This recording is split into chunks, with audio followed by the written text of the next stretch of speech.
കൃഷ്ണഗാഥ സീരിയലിൻ്റെ ലേറ്റസ്റ്റ് എപ്പിസോഡിൻ്റെ റിവ്യൂയിലേക്ക് എല്ലാവർക്കും സ്വാഗതം.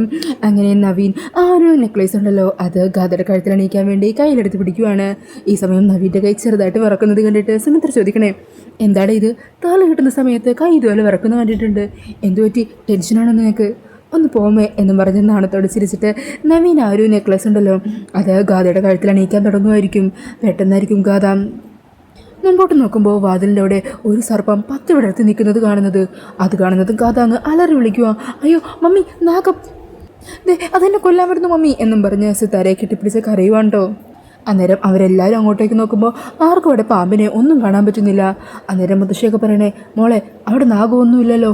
ഉണ്ട്, ഞാൻ കണ്ടതല്ലേ, എന്നെ കൊല്ലാനായിട്ട് 10 വിടർത്തി നിൽക്കുമായിരുന്നു മമ്മി, എനിക്ക് പേടിയാവുന്നു മമ്മി.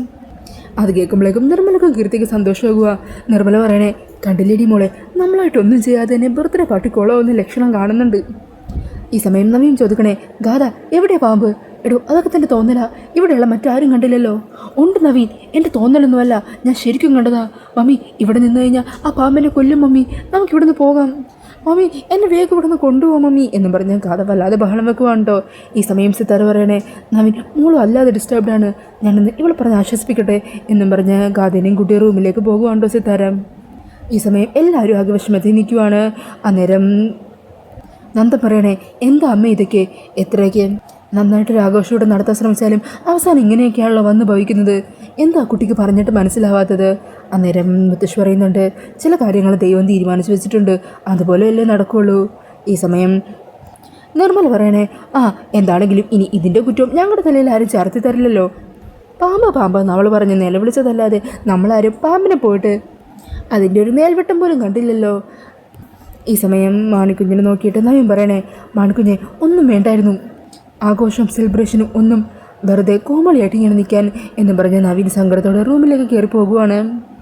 പിന്നീട് കാണിക്കുന്നത് റൂമിലിരിക്കുന്ന ഗാഥേനെ പറഞ്ഞ് സമാധാനിപ്പിക്കാൻ ശ്രമിക്കുന്ന സിതാരേനെയാണ്.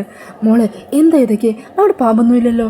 ഉണ്ട് മമ്മി, പാമ്പുണ്ട്, അതിനെ കൊല്ലാൻ തന്നെ വന്നതാ. എനിക്ക് പേടിയാവുന്നു മമ്മി, അതെന്നെ കൊത്തും, ഞാൻ മരിച്ചു പോകും മമ്മി എന്നൊക്കെ പറഞ്ഞ് ഗാഥ സങ്കടപ്പെട്ട് കരയുവാണ്. അന്നേരം സിതാരയാണെങ്കിൽ പലതവണ ഗാഥയെ ആശ്വസിപ്പിക്കാനായിട്ട് ശ്രമിക്കുന്നുണ്ട് കേട്ടോ. പിന്നീട് കാണിക്കുന്നത് റൂമിൽ തലവേദന എടുത്ത് വല്ലാതെ തളർന്ന് അവശയായിട്ടിരിക്കുന്ന തങ്കത്തിനെയാണ്. ഈ സമയം കൃഷ്ണ റൂമിലേക്ക് വരുവാ. എന്തുപറ്റി? എന്താ അമ്മേ, എന്തെങ്കിലും വയ്യായിക്കുണ്ടോ? മോളെ എന്താണെന്നറിയില്ല, അടുപ്പിലൂടെ കുറേ പുകയൊക്കെ അടിച്ച് നിന്നതുകൊണ്ടായിരിക്കും ദേഹം ആകെ തളരുന്ന പോലെ ചെറിയൊരു തലവേദന. അമ്മേ എന്തെങ്കിലും അസ്വസ്ഥത ഉണ്ടെങ്കിൽ അപ്പം തന്നെ എന്നോട് പറയണ്ടേ? ഒരു കാര്യം ചെയ്യ്, നമുക്ക് വേഗം തന്നെ ഹോസ്പിറ്റലിൽ പോകാം, ഡോക്ടറെ ചെന്ന് കാണിക്കാം. അതൊന്നും വേണ്ട മോളെ, കുറച്ച് നേരം ഒന്ന് കണ്ണടച്ചുറങ്ങിയാൽ മതി, അപ്പോഴേക്കും എല്ലാ തളർച്ച ക്ഷീണമൊക്കെ മാറിക്കോളും.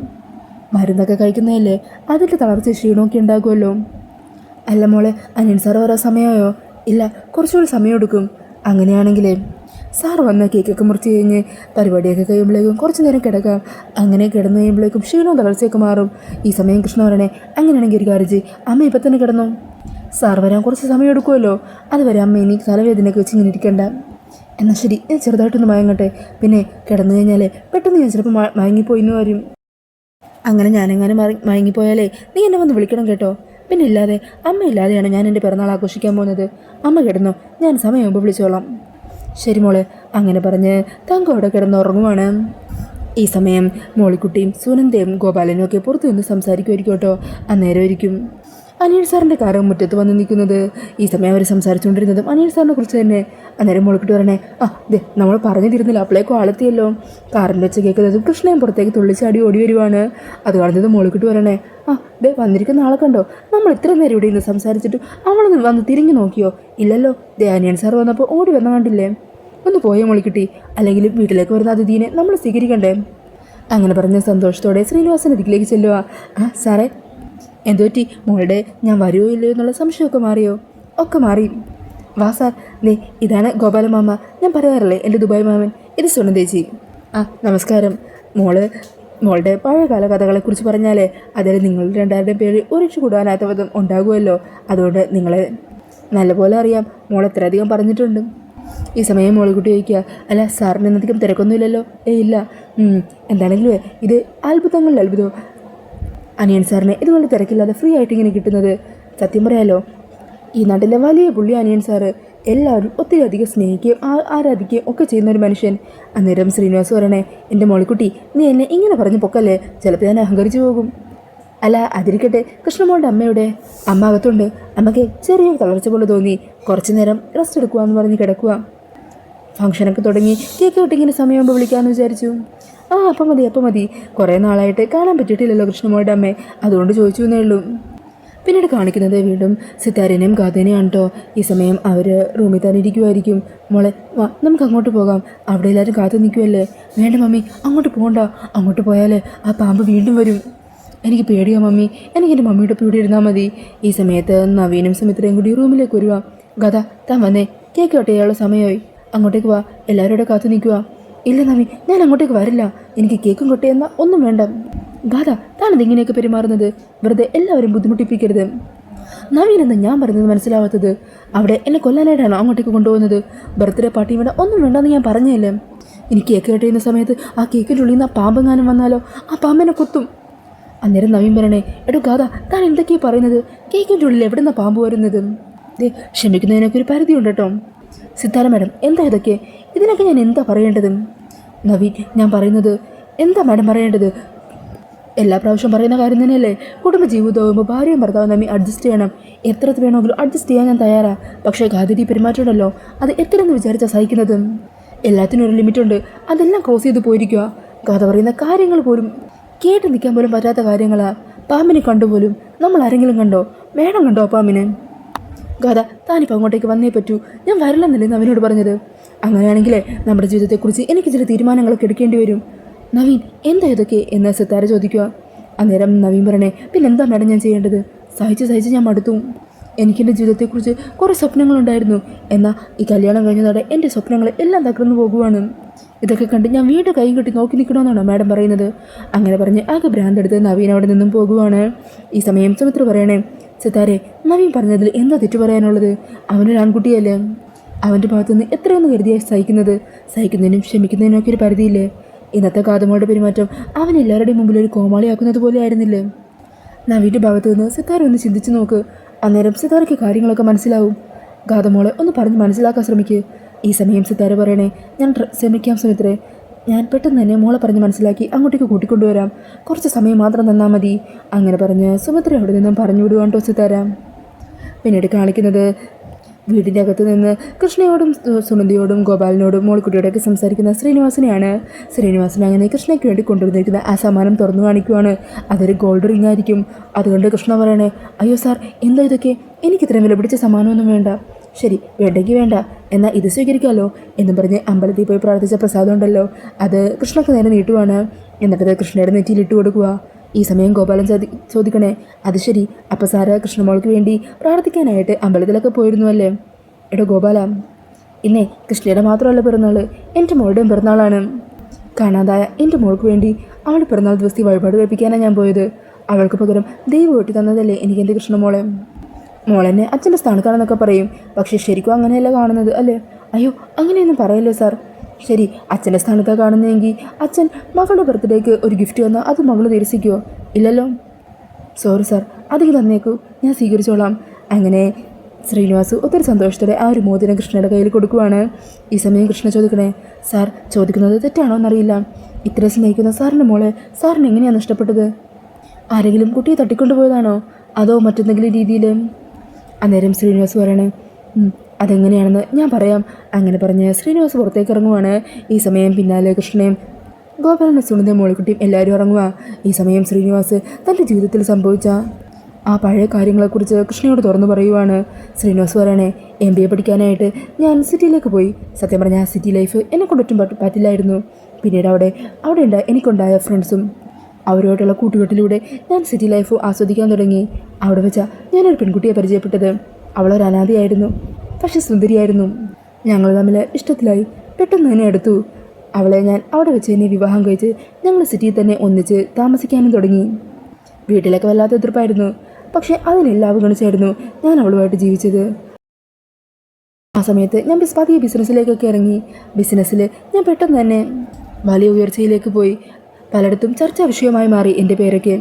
അതിനോടൊപ്പം എൻ്റെ ഭാര്യയുടെ പേരും. കാരണം ഞങ്ങൾ തമ്മിലുള്ള ബന്ധം അത്ര ആഴത്തിലുള്ളതായിരുന്നു. ഈ സമയം കൃഷ്ണ ചോദിക്കണേ, ഇത്രയ്ക്കും ആഴത്തിൽ പ്രണയിച്ച നിങ്ങളുടെ ജീവിതത്തിൽ പിന്നെന്താ സാർ സംഭവിച്ചത്? അന്നേരം ശ്രീനിവാസ് പറയണേ, അങ്ങനെ ഞങ്ങളുടെ ജീവിതം സന്തോഷത്തോടെ മുന്നോട്ട് പോകുമായിരുന്നു. ആ സമയത്താ ഞങ്ങൾക്കിടയിലേക്ക് പ്രതീക്ഷിക്കാത്തൊരു അതിഥി വന്നത്. ശാന്തി എന്നായിരുന്നു അവളുടെ പേര്. ഞങ്ങളുടെ വീട്ടിൽ ജോലിക്ക് വേണ്ടി വന്നതാ. നല്ല പെരുമാറ്റം, നിഷ്കളങ്കമായ സ്വഭാവം, കുലീനത്വമുള്ള മുഖം. എൻ്റെ ഭാര്യയ്ക്ക് അവൾ ഒത്തിരി ഇഷ്ടമായിരുന്നു. അവളെ സ്വന്തം സഹോദരിയെ പോലെ ചേർത്ത് നിർത്തിയത്. എന്നാൽ ഇതിനിടയിലേക്ക് ഞങ്ങളുടെ കുടുംബം തകർക്കണം എന്ന രീതിയിൽ ചിന്തിക്കുന്ന ചിലരുണ്ട്. അവർ ആരൊക്കെയാണെന്ന് ഇപ്പോഴും എനിക്കറിയില്ല. അവർ സിത്താരയുടെ മനസ്സിലേക്ക് ചില സംശയങ്ങൾ ഇട്ടുകൊടുത്തു. ഞാനും ശാന്തിയും തമ്മിൽ തെറ്റായ രീതിയിലുള്ള ബന്ധമുണ്ടെന്ന് അവർ പറഞ്ഞു പറത്തി. അതിൻ്റെ പേരിൽ ഞങ്ങൾക്കിടയിൽ പ്രശ്നങ്ങളുണ്ടായി. അങ്ങനെ അയാൾ എന്നെയുമായിട്ട് വഴക്കിട്ട് വീട് വിട്ടു പോയി. ആ സമയം അവൾ ഗർഭിണിയായിരുന്നു. പിന്നീട് ഡെലിവറിയുടെ ഡേറ്റ് എടുത്തതിന് ശേഷം അയാൾ ഹോസ്പിറ്റലിൽ അഡ്മിറ്റായി. ആ സമയം ഞാൻ ഹോസ്പിറ്റലിൽ ചെന്ന് എൻ്റെ ഭാര്യയെ കണ്ടിരുന്നു. പക്ഷേ അയാളുടെ പ്രതികരണം ഞാൻ ഒട്ടും പ്രതീക്ഷിച്ചതായിരുന്നില്ല. പിന്നീട് ആ പഴയ കാര്യങ്ങളൊക്കെ ശ്രീനിവാസ് ഓർക്കുന്നതാണ്ടോ കാണിക്കുന്നത്. അങ്ങനെ ഹോസ്പിറ്റലിൽ അഡ്മിറ്റായി കിടക്കുന്ന സിത്താരയുടെ അരികിലേക്ക് ശ്രീനിവാസ് ചെല്ലുക. സിത്താര, താൻ ഇനിയും എന്നെ ഇങ്ങനെ അകറ്റി നിർത്തരുത്. സത്യങ്ങൾ എന്താണെന്ന് താൻ മനസ്സിലാക്കണം. താൻ വിചാരിക്കുന്നത് പോലെയൊന്നുമല്ല കാര്യങ്ങൾ. മതി, നിർത്ത്. എനിക്കൊന്നും കേൾക്കണ്ട. സത്യം പറഞ്ഞാൽ നിങ്ങളുടെ മുഖം പോലും കാണുന്നത് എനിക്കിഷ്ടമല്ല. ഞാൻ സഹോദരിയെ പോലെ കൊണ്ടു നടന്നിരുന്ന അവളെ ഉണ്ടല്ലോ, നിങ്ങൾ എന്ന് മുതൽ ആഗ്രഹിച്ചോ അന്ന് മുതൽ നിങ്ങളോട് എനിക്ക് വെറുപ്പ് മാത്രമേ ഉള്ളൂ. ഒരു ഭാര്യ എന്തു സഹിക്കും? പക്ഷെ അവളുടെ ഭർത്താവിനെ വേറൊരു സ്ത്രീ പങ്കിട്ടെടുക്കുന്നത് അവൾ ഒരിക്കലും സഹിക്കില്ല. എനിക്ക് നിങ്ങളെ കാണുന്നത് അറപ്പാണ്. എടോ സിത്താര, ഞാൻ പറയുന്നത് കേൾക്ക്. അതെല്ലാം തൻ്റെ തെറ്റിദ്ധാരണയായിരുന്നു. ഞാൻ നമ്മുടെ കുഞ്ഞിനെ തൊട്ട് സത്യം ചെയ്യാം. തൊട്ടു പോകരുത്. നിങ്ങളുടെ നേഴി പോലും എൻ്റെ കുഞ്ഞിനെ കാണിക്കരുതെന്ന് ഞാൻ തീരുമാനിച്ചതാണ്. ഞാൻ പ്രസവിക്കുന്ന കുഞ്ഞിൻ്റെ മുഖം പോലും നിങ്ങൾ കാണാൻ പോകുന്നില്ല. സിത്താര, അങ്ങനെയൊന്നും പറയരുത്. അങ്ങനത്തെ കടുത്ത തീരുമാനമൊന്നും താൻ എടുക്കരുത്. നിങ്ങളെന്നോടൊന്ന് പോകുന്നുണ്ടോ? ഈ സമയം പെട്ടെന്ന് സിത്താരക്ക് വല്ലാത്ത പെയിൻ തോന്നുക. ആ ഡോക്ടർ. ഈ സമയം ബഹളം കേട്ട് ഡോക്ടറും നഴ്സുമാരും ഒക്കെ അങ്ങോട്ടേക്ക് വരിക. എന്താ കുട്ടി? ഇയാളോട് ഒന്ന് പുറത്തു പോകാൻ പറയോ? ഇയാൾ എന്നെ ടോർച്ചർ ചെയ്തുകൊണ്ടിരിക്കുക. എനിക്കാണെങ്കിൽ വേദന സഹിക്കാൻ പറ്റുന്നില്ല. മിസ്റ്റർ, നിങ്ങൾ പുറത്തു പോകൂ. ഡോക്ടർ, ഇതെൻ്റെ ഭാര്യയാണ്. ഇയാൾ എൻ്റെ ഭർത്താവല്ല. എനിക്ക് ഇയാളെ കാണണ്ട. മിസ്റ്റർ ശ്രീനിവാസ്, തൽക്കാലം നിങ്ങൾ പുറത്തു പോകൂ. പേഷ്യൻറ്റിനെ വെറുതെ ഡിസ്റ്റർബ് ചെയ്യരുത്. അങ്ങനെ പറഞ്ഞ ഡോക്ടർമാർ ശ്രീനിവാസിനെ പുറത്താക്കുവാണ്. അങ്ങനെ ശ്രീനിവാസ് ടെൻഷനോടുകൂടി അവിടെ ഹോസ്പിറ്റലിൻ്റെ പുറത്ത് വെയിറ്റ് ചെയ്യുവാണ് കേട്ടോ. ഈ സമയത്തായിരിക്കും ശാന്തി അങ്ങോട്ടേക്ക് ഓടിയെത്തുന്നത്. ശ്രീനിവാസ് സാർ, എന്തായി സിത്താര മാഡത്തിൻ്റെ കാര്യങ്ങൾ? മാഡത്തിൻ്റെ ഈ അവസ്ഥയിൽ ഞാൻ കൂടിയിരിക്കേണ്ടതല്ലേ? അന്നേരം ശ്രീനിവാസ് പറയണേ, എന്നെപ്പോലും സിത്താര അകത്തേക്ക് അടുപ്പിക്കുന്നില്ല. പിന്നെയാണോ ശാന്തി നിന്നെ? സാരമില്ല സാർ, ഞാൻ തെറ്റൊന്നും ചെയ്തിട്ടില്ലല്ലോ. പിന്നെ ഞാനെന്തിനാ മാഡത്തിന് മുമ്പിൽ വരാൻ മടിക്കുന്നത്? ഈ സമയം ശ്രീനിവാസ് പറയണേണ്, സിത്താരയുടെ മനസ്സിൽ നമ്മളെക്കുറിച്ച് തെറ്റായൊരു ധാരണ ആരോഗ്യ ചേർന്നുണ്ടാക്കി വെച്ചിട്ടുണ്ട്. എന്നെ സിത്താരയെ നമ്മെ തെറ്റിക്കാനും ഞങ്ങളുടെ കുടുംബം തകർക്കാനും ഏതൊക്കെ ചില ശത്രുക്കളെ ശ്രമിച്ചുകൊണ്ടേയിരിക്കുന്നുണ്ട്. പക്ഷേ ഈ കുഞ്ഞ് ജനിച്ചു കഴിഞ്ഞാൽ കുഞ്ഞിന് വേണ്ടിയെങ്കിലും സിത്താര ഒന്ന് മാറ്റി ചിന്തിക്കുമായിരിക്കും അല്ലേ ശാന്തി? പിന്നെ ഉറപ്പായിട്ടും. അങ്ങനെ അവർ സംസാരിച്ച് നിൽക്കുന്ന സമയത്തായിരിക്കും കേട്ടോ ഒരാൾ മുഖമൊക്കെ മറിച്ച് അവരുടെ കണ്ണ് തെറ്റിയ സമയത്ത് സിത്താരയുടെ റൂമിലേക്ക് കയറി പോകുന്നത്. അപ്പോൾ ആ ഒരു സീനൊക്കെ കാണിച്ചുകൊണ്ടാണ് എപ്പിസോഡ് തീരുന്നത്. പിന്നീട് പ്രമോയിൽ കാണിക്കുന്നത് പ്രസവവേദന കൊണ്ട് അലറിക്കരയുന്ന സിത്താരേനെയാണ്. ഈ സമയം ഡോക്ടേഴ്സ് എല്ലാം സിത്താരയുടെ ചുറ്റും കൂടി നിന്ന് ഡെലിവറി എടുക്കുവാണ്. അങ്ങനെ സിത്താര പെൺകുഞ്ഞിനെ പ്രസവിക്കുന്നുണ്ട് കേട്ടോ. ഈ സമയം ശ്രീനിവാസൻ്റെയും സിത്താരയുടെയും ആ ഒരു കുഞ്ഞിനെ ഇല്ലാതാക്കാനായിട്ട് ശത്രുക്കളെ വെച്ച ആ ഗുണ്ടകൾ അവിടെ ഹോസ്പിറ്റലിൽ എത്തുന്നുണ്ട്.